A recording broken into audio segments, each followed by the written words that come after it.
假如把一頭棘龍扔進现代亞馬遜雨林，它能統治這裡成為新的霸主嗎？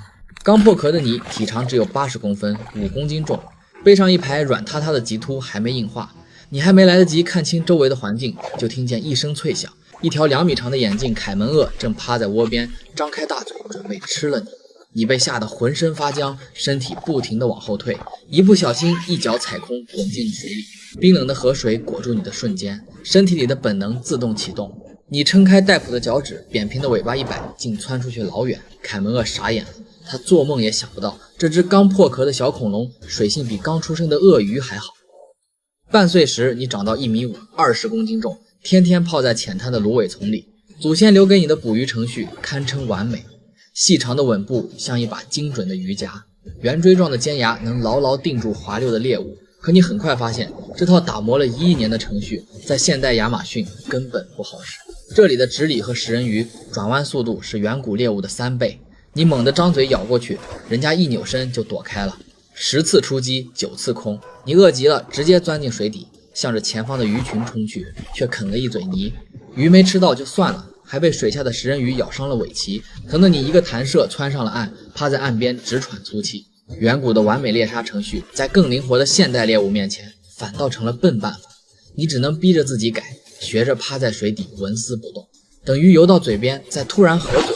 雖然成功率低得可憐，但好歹能活下去。2歲時，你長到了4米長，300公斤重，背上的棘帆漸漸鼓了起來。你潛水能憋7-8分鐘，能追着魚群游出幾十米遠。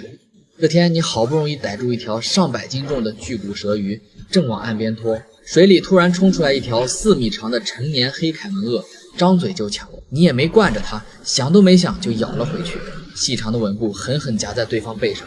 可對方皮糙肉厚，你那不到1噸的咬合力，連它的油皮都沒咬破。凱門鱷一甩頭，啟動死亡翻滾，你只覺得嘴快要被擰斷，趕緊鬆口往後退。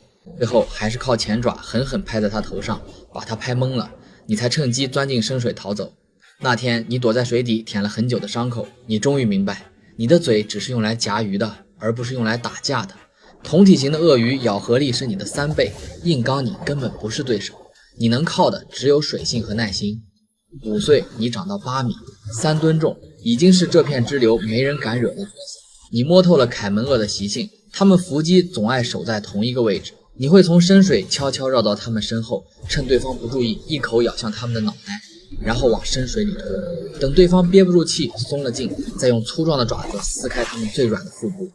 你也試過往雨林深處走，可剛爬出去10幾米就喘得不行。你的四肢短得離譜，重心全壓在身體前側，走起來搖搖晃晃。背上2米高的棘帆吸滿了太陽的熱度，悶熱潮濕的空氣裡散不出去，沒一會兒就讓你體溫飆升。你只能趕緊退回水裡。你雖然是水裡的霸主，可上岸之後，你連好好走路都做不到。10歲那年，你長到了12米長，7噸重，已經完全成年。背上的棘帆高高豎起，像一面插在河裡的戰旗。6米長的黑凱门鱷見了你就貼着水底溜走。碗口粗的森然遠遠感知到水流震動，轉頭就鑽進了淤泥。就連岸上最兇悍的美洲豹，看見你浮在水面的影子，也會默默繞開喝水的地方。你霸佔了亞馬遜主河道旁最寬最深的一段支流，每天要吃掉300多斤食物。只要在開闊的深水裡，就沒有你拿不下的獵物。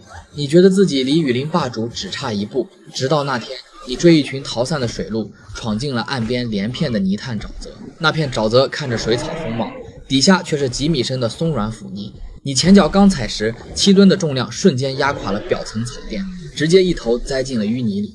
你慌了，想往後退，一掙扎，身體反倒陷得更深了。泥漿慢慢沒過你的胸口，你昂着頭喘氣，腳下卻沒有任何着力點。你甩動獎狀尾想借力，可尾巴拍在軟泥上根本使不上勁，反倒攪得腳下的腐泥更加稀鬆。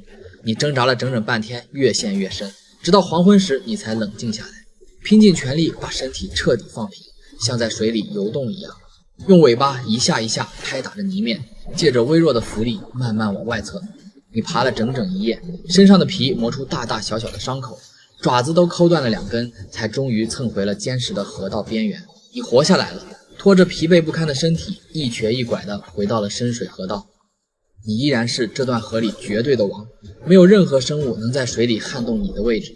可你也清楚地知道，你永遠成不了整片亞馬遜雨林的霸主。這片雨林裡，沼澤、密林、淺灘、旱道無處不在。你為水生进化出的一切優勢，離開深水就全成了累赘。